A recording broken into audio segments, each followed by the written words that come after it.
മാന്യപ്രേക്ഷകർക്ക് നമസ്കാരം. നിങ്ങൾ ഇത് കേട്ടോ? ഒരു പ്രത്യേക തരത്തിലുള്ള കെ.സി. വേണുഗോപാലിന്റെ വക്താവ് കഴിഞ്ഞ രാത്രി ഏഷ്യാനെറ്റ് ന്യൂസിൽ നടന്നിട്ടുള്ള ചർച്ചയുടെ ഒരു ചെറിയ ഭാഗം നമ്മൾ ഇവിടെ കൊടുക്കുന്നത്. കോൺഗ്രസ് വക്താവ് യജാതി നിലവിളിയാണ് ഒരു പ്രത്യേക തരത്തിൽ നടത്തുന്നത് എന്ന് നിങ്ങളത് കേട്ടു നോക്കൂ. കെ.സി. വേണുഗോപാലിനെ മുസ്ലിം വിരുദ്ധനായി ചിത്രീകരിക്കാൻ ചില ശക്തികൾ സംഘടിതമായി ശ്രമിക്കുമ്പോൾ അത് എതിർക്കാനുള്ള ബാധ്യത എന്നെ പോലുള്ള ആളുകൾക്കില്ലേ? ഇവിടെ മുഖ്യമന്ത്രി സ്ഥാനമല്ല വിഷയം, അപകടകരമായ വർഗീയ ധ്രുവീകരണത്തിന് ശ്രമം നടക്കുക. ഇന്ന് ബിഷപ്പ് സീറോ മലബാർ സഭയുടെ ഭാഗത്ത് പറഞ്ഞില്ലേ, ഇവിടെ പല കമ്മ്യൂണിറ്റികൾക്കും അഭിപ്രായം പറയാൻ അവസരം കൊടുക്കുക. ഇതൊരു പൊളിറ്റിക്കലായി പരിഹരിക്കേണ്ട വിഷയത്തെ ചില ആളുകൾ വർഗീയ ധ്രുവീകരണത്തിന് ഉപയോഗിക്കുക. ഇവിടെ പടനായകനും പടച്ചട്ടയും പറയുന്ന ആളുകളുടെ ഒന്നും കൺസേൺ അല്ല. കേരളത്തിൽ ഞങ്ങൾക്കൊരു കൺസേൺ ഉണ്ട്. കേരളത്തിൽ 3 സീറ്റ് BJP നേടിയിരിക്കുക. കേരളത്തിൽ ഈ പറയുന്ന ആളുകളെ മുഴുവൻ മുസ്ലിം വിരുദ്ധ സംഘപരിവാറാക്കി നാളെ BJPക്ക് വെള്ളിപ്പാത്രത്തിൽ കൊണ്ടുകൊടുക്കണോ? ഒരു സീറ്റ് 2011 ഒരു സീറ്റ് പോലും ബംഗാളിലാണ് അധികാരത്തിൽ വരുന്നത്. ഇവിടെ കൃത്യമായി സംഘപരിവാർ ഒരു അജണ്ടയുണ്ട്. ആ അജണ്ടയിലേക്ക് അവർക്ക് കാര്യങ്ങൾ എളുപ്പമാവുന്ന തരത്തിൽ അപ്പുറത്ത് നിന്ന് എല്ലാ മനുഷ്യരെയും സംഘീയാക്കുക, എല്ലാ മനുഷ്യരെയും ഇസ്ലാമോഫോബാക്കുക. കെ.സി. വേണുഗോപാലൊക്കെ മുസ്ലിം വിരുദ്ധനാണ്, വെള്ളാപ്പള്ളിയുടെ ആളാണെന്ന് പറഞ്ഞാൽ സെക്കുലർ ട്രഡീഷണൽ ആളുകൾക്ക് സഹിക്കുമത്? അവിടെ അതാണ് ഈ കളി നിയമങ്ങൾ ആദ്യം ലംഘിച്ചത്. ഫൗൾ ഗെയിം ആരാണ് ചർച്ച ചെയ്യണം. നിങ്ങൾ കേട്ടില്ലേ കോൺഗ്രസിന്റെ വക്താവിന്റെ നിലവിളിയാ? ഫൗൾ പ്ലേ ചെയ്യുന്നു, വർഗീയ ധ്രുവീകരണം നടത്തുന്നു. അല്ല, കോൺഗ്രസിന്റെ വക്താവിനോടുള്ള ലളിതമായിട്ടുള്ള ചോദ്യ, ആരാണ് ഇവിടെ കോൺഗ്രസിന്റെ മുഖ്യമന്ത്രി സ്ഥാനാർത്ഥിയൊക്കെ മുഖ്യമന്ത്രിയാവാൻ ഇരിക്കുന്ന കെ.സി. വേണുഗോപാലിന് വർഗീയ ധ്രുവീകരണം നടത്തുന്നത്? ഏതെങ്കിലും CPM-കാരനാണോ? ഏതെങ്കിലും CPI-കാരനാണോ? ഏതെങ്കിലും BJP-കാരനാണോ? ഏതെങ്കിലും യുവമോർച്ചക്കാരനാണോ? ഏതെങ്കിലും DYFI-കാരനാണോ വർഗീയ ധ്രുവീകരണം നടത്തുന്നത്? ഇന്ന മതത്തിന് എതിരെ എന്നൊക്കെ പറയുന്നത് ഒരേ ആളുകളല്ലേ? അത് ഒന്നുകിൽ രമേശ് ചെന്നിത്തലയുടെ ആളുകളോ രമേശ് ചെന്നിത്തലയോ ആയിരിക്കാം, അതല്ലെങ്കിൽ VD സതീശനോ അല്ലെങ്കിൽ VD സതീശന്റെ ആളുകളോ ആയിരിക്കില്ലേ? കാരണം കോൺഗ്രസിന്റെ മുഖ്യമന്ത്രി സ്ഥാനത്തേക്ക്, കേരളത്തിന്റെ മുഖ്യമന്ത്രി സ്ഥാനത്തേക്ക് വരാൻ പോകുന്നത് കെ.സിക്കെതിരെ ഉള്ളത് 2 ആളുകളും കോൺഗ്രസിന്റെ ആളുകളല്ലേ? പിന്നെ ഈ കോൺഗ്രസിന്റെ വക്താവ് എന്തിനാണ് ഇവിടെ കിടന്ന് ഇങ്ങനെ ബഹളം വെക്കുന്നത്? കോൺഗ്രസ്സുകാർ തന്നെയല്ലേ ഈ കോൺഗ്രസിന് അല്ലെങ്കിൽ ഒപ്പമുള്ള ആളുകൾ തന്നെയല്ലേ കെ.സി. വേണുഗോപാലിനെ ഇന്ന മതത്തിനെതിരെയാണോ എന്ന് വിളിച്ചു പറയുന്നത്? വർഗീയ ധ്രുവീകരണത്തില് ഇത് പറയുന്നത് കേട്ടാ തോന്നുന്നു മറ്റേതോ സ്വന്തം പാർട്ടിക്കാർ ചെയ്യുന്നതിന് വിളിച്ചു പറയാ. മറ്റൊന്ന് ഇത് പൊളിറ്റിക്കലായിട്ട് തീർക്കേണ്ടതാണ്, വർഗീയപരമായിട്ട് എന്തിനാണ് ധ്രുവീകരണം നടത്തുന്നത്? ആരാണ് ഇത് പൊളിറ്റിക്കലി തീർക്കാത്തത്? ആർക്കാണിത്? ഇതിൽ മറ്റൊരു പാർട്ടിക്ക് ഒരു പ്രശ്നമില്ല. എന്തുകൊണ്ടിത് പെട്ടെന്ന് തീർക്കുന്നില്ല? ആരാണിത് വർഗീയ ധ്രുവീകരണത്തിലേക്ക് എത്തിക്കുന്നത്? കോൺഗ്രസ്സുകാർ തന്നെയല്ലേ, ഒപ്പമുള്ള ആളുകൾ തന്നെയല്ലേ? ഒന്ന് പെട്ടെന്ന് ചെയ്തുകൂടെ? ആരെ കാത്തുക? ഇനി മറ്റൊരു പ്രധാനപ്പെട്ട വിഷയം, എന്തിനാണ് ഈ കോൺഗ്രസ് വക്താവ് നിലവിളിക്കുന്നത്? കെ.സി. വേണുഗോപാല് ഇന്ന് മതത്തിനെതിരെയാണോ എന്ന് പറയുന്നു, വർഗീയ ധ്രുവീകരണോ അത്തരത്തിലൊക്കെയല്ലേ വിളിച്ചു പറയുന്നത്? ഈ കോൺഗ്രസ് ഇതിനൊക്കെ, ഈ കെ.സി. വേണുഗോപാലിന്റെ കോൺഗ്രസിന്റെ വക്താവൊക്കെ ഇതൊക്കെ വിളിച്ചു പറഞ്ഞ് നിലവിളിക്കുമ്പോ കാണാൻ നല്ല കോമഡി ആയിട്ടുണ്ട്. കാരണം എന്താ, ഈ UDF തിരഞ്ഞെടുപ്പില് BJP-ന്റെ മതത്തിനെതിരെയാണോ CPM-ന്റെ മതത്തിനെതിരെയാണോ എന്ന് പറഞ്ഞ സകല വോട്ടുകളും അക്കൗണ്ടിലേക്ക് ഇട്ടതാരാ? ഈ കോൺഗ്രസ് അല്ലേ?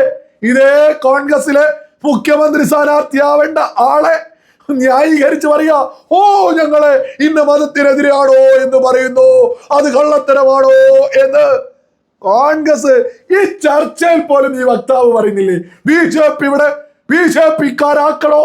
BJP-യോ സംഘപരിവാറോ ഇന്നേ വരെയായിട്ട് ഏതെങ്കിലും ഒരു മുസൽമാനെ, രാജ്യത്തോട് ചേർന്ന് നിൽക്കുന്ന ഒരു മുസ്ലിം മതവിശ്വാസിക്കെതിരെ ഇന്നേ വരെയായിട്ട് എന്തെങ്കിലും പറഞ്ഞിട്ടുണ്ടോ?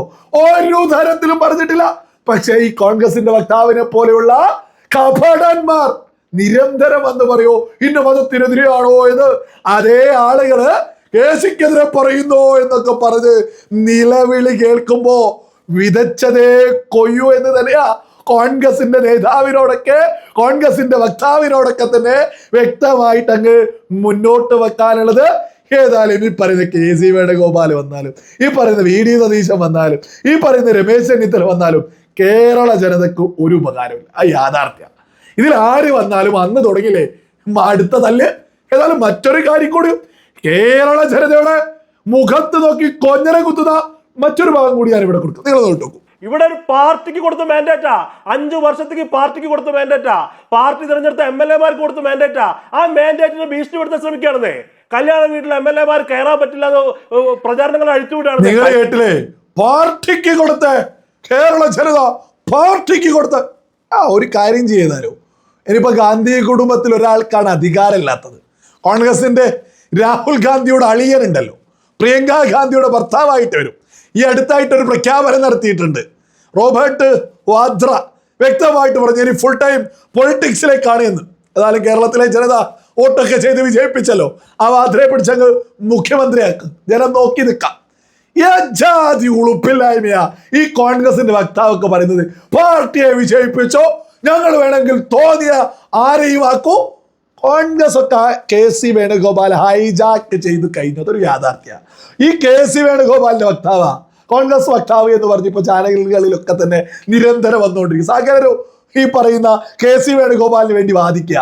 കോൺഗ്രസിനേക്ക് KC വേണുഗോപാൽ വിഴുങ്ങിക്കഴിഞ്ഞു. ഇപ്പൊ നിലവില് ഈ പറയുന്ന ജമാഅത്തെ ഇസ്ലാമിയെയും മുസ്ലിം ലീഗിനെയൊക്കെ ഒന്ന് അടക്കി നിർത്താൻ വേണ്ടിയിട്ട് പരമാവധി അവരുമായിട്ടൊരു ചർച്ച എടുത്ത് അവരിപ്പോ ഏതായാലും VD സതീശന് വേണ്ടിയാണ് വാദിക്കുന്നതൊക്കെയാണ് യാഥാർത്ഥ്യം. വളരെ പെട്ടെന്ന് KC വേണുഗോപാൽ തന്നെ മുഖ്യമന്ത്രിയായിട്ട് വരുമെന്നുള്ളതൊക്കെ തന്നെയാണ് മനസ്സിലാക്കാൻ സാധിക്കുന്നത്. ഏതായാലും ഈ ജമാഅത്തെ ഇസ്ലാമിയും മുസ്ലിം ലീഗിനെയും എത്രത്തോളം ഒതുക്കുന്നോ ആ രീതിയിൽ മാത്രമേ കോൺഗ്രസ് ഏതായാലും മുഖ്യമന്ത്രിയെ നിർത്തൂ എന്നുള്ളതാണ് ലേറ്റസ്റ്റ് ആയിട്ടും പുറത്തു വന്നുകൊണ്ടിരിക്കുന്നത്. പിന്നെ വക്താവൊക്കെ പറയുന്നുണ്ടല്ലോ, ഈ കല്യാണ വീട്ടിൽ പോലും പോയിട്ട് ആളുകൾ പ്രതികരിക്കുന്നു, അതൊക്കെ വെറുതെയാണ് എന്ന്. നാദാപുരത്ത് ഒരു MLA ഉണ്ട്, കോൺഗ്രസിന്റെ ഒന്ന് വിളിച്ചു നോക്കണോ, ആളുകൾ വളഞ്ഞിട്ട് പിടിക്കുക. എന്തിനാണ് ഈ KCയെ പിന്തുണയ്ക്കുന്നത് എന്ന തരത്തില് എന്നിട്ട് കൈയ്യേണ്ടി വന്നു. സകല മലയാളികളെ തിരിച്ചറിയണോ. കോൺഗ്രസിന്റെ വക്താവ് പറയാണ് കല്യാണ വീട്ടിൽ നിന്നൊന്നും അതൊക്കെ വെറുതെ ഒന്നും വെറുതെ അല്ല. കേരള ജനത UDFന് വോട്ട് ചെയ്യുന്ന സമയത്ത് മുമ്പിൽ നിന്നത് ആരാണ്, അല്ലാതെ നിന്നത് ആരാണ് എന്നൊക്കെ കൃത്യമായിട്ട് കണ്ടതാണ്.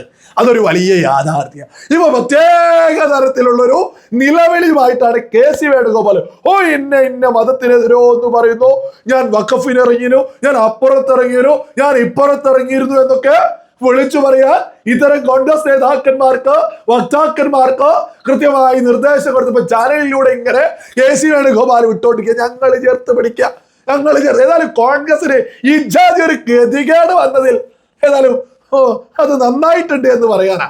കാരണം CPM ഇന്ന മതത്തിനെതിരാണോ, BJP ഇന്ന മതത്തിനെതിരാണോ എന്ന് നിരന്തരം വിളിച്ചു പറഞ്ഞ ആളുകൾ ഇപ്പോ മുഖ്യമന്ത്രി സ്ഥാനത്തിന് വേണ്ടി ഞങ്ങളെ അങ്ങനെ പറയുന്നു എന്ന ഗതികേടിലേക്ക് എത്തിയല്ലോ. ഒരു കാര്യത്തിൽ ഒരു തർക്കം ആർക്കും വേണ്ട. KC വേണുഗോപാൽ വന്നാലും ഈ രമേശ് ചെന്നിത്തല വന്നാലും ഈ പറയുന്ന VD സതീശൻ വന്നാലും നാടിനൊരു ഗുണം ഉണ്ടാകാൻ പോകുന്നില്ല, ഒരു തർക്കമില്ല. ഇവരിൽ ആര് മുഖ്യമന്ത്രിയായി വന്നാലും ബാക്കി 2 പേര് ഈ മുഖ്യമന്ത്രിയായ ആൾക്കെതിരെ നിരന്തരം ബാറ്റ് ചെയ്തുകൊണ്ടിരിക്കൂ, നിരന്തരം മണ്ടക്കടിച്ചുകൊണ്ടിരിക്കൂ. ഇതൊക്കെ കാണാനാണ് ഇനി കേരളത്തിന്റെ വിധി എന്ന് പറയുന്നത്. സകലരും ഇതൊക്കെ തന്നെ തിരിച്ചറി. കോൺഗ്രസ് ഭരിച്ച ഒരു സ്ഥലത്തും ഒരു ഗുണവും സാധാരണക്കാർക്ക് ഉണ്ടായിട്ടില്ല. അതൊക്കെ നേതാക്കന്മാർക്ക് അവരുടെ ഈ പറയുന്ന പണമൊക്കെ ഒന്ന് അധികരിപ്പിക്കുക എന്നുള്ളത് നടന്നിട്ടുള്ളൂ എന്നുള്ളതും സകലരും തിരിച്ചറിയുക.